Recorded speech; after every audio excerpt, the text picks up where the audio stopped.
เต้าถวายของการนำของพ่อของแม่ที่นำมาสู่ความรักจากของน้องในครั้งนี้ก็ขออำนวยพรให้ท่านทั้งหลาย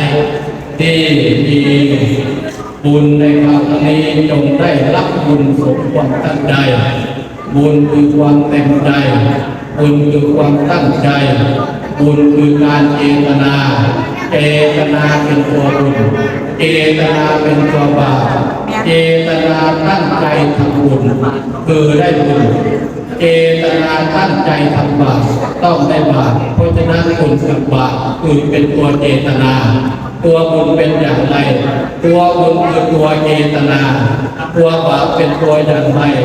ตัวบาปคือตัวเจตนาเจตนาตัวเท่านั้นที่เป็นตัวบุญและเป็นตัวบาปก็ขอให้ทุกท่านนั้นทั้งหลายจงมีความสุขความเจริญคุณสุภรัตน์คุณแม่ละเวียนคุณแม่ละเรียงตลอดทั้งลูกเต้าเหล่าหลานทุกคน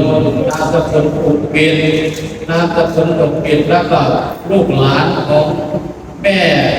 ประเทืองลูกหลานของแม่ประเทืองอีกส่วนหนึ่งและก็ลูกหลานของหลายๆท่านหลายๆคนโดยเฉพาะผู้ที่เป็นไทยมาใหม่ๆโดยเฉพาะสมรภูมิเกษียณต้องไทยมีบุญแต่คนที่ไม่มีบุญจะตรงกันข้ามชอบไปที่มืดๆที่เกิดคนบุญน้อยเพราะฉะนั้นเราขอให้ท่านนั้นจงเจตนาตามความตั้งใจสุภาพบุญของตนสำเร็จแล้วโดยสุภาพบุญใจนะบุญใหญ่ตั้งในชีวิตครั้งหนึ่งเป็นบุญที่เป็นมหากุศลที่ใหญ่เพราะเป็นพระบรมพุทธานุญาตของพระเจ้าบุญอื่นยังไม่เท่ากับบุญบุญกฐินนี้เป็นพระบรมจาก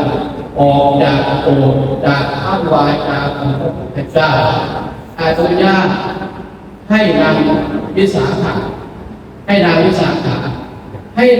สาขาได้ถวายผ้าไตรจีวร30 ไตร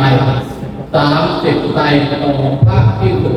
ท่านทำวัตถุ30 รูปในขณะที่เป็นผู้ที่ผ้าจีวรชำรุดอานิสงส์ของนางวิสาขาก็ไปขาดในการทำนั้นเป็นกุศลมหากุศลแต่ยิ่งใหญ่เพราะฉะนั้นท่านผู้เป็นเจ้าภาพจงมีความสุขความเจริญท่านผู้มีส่วนร่วมเก็บวัดวัดควรวัดโควัดดิวยุงถ้าล้างถ้วยล้างชามทำกับข้าวเป็นบุญที่ช่วยคนไว้ในกิจที่ชอบก็ขอให้ท่านได้อานิสงส์แห่งการทำบุญในการช่วยคนไว้ในยามนี้เช่นเดียวกัน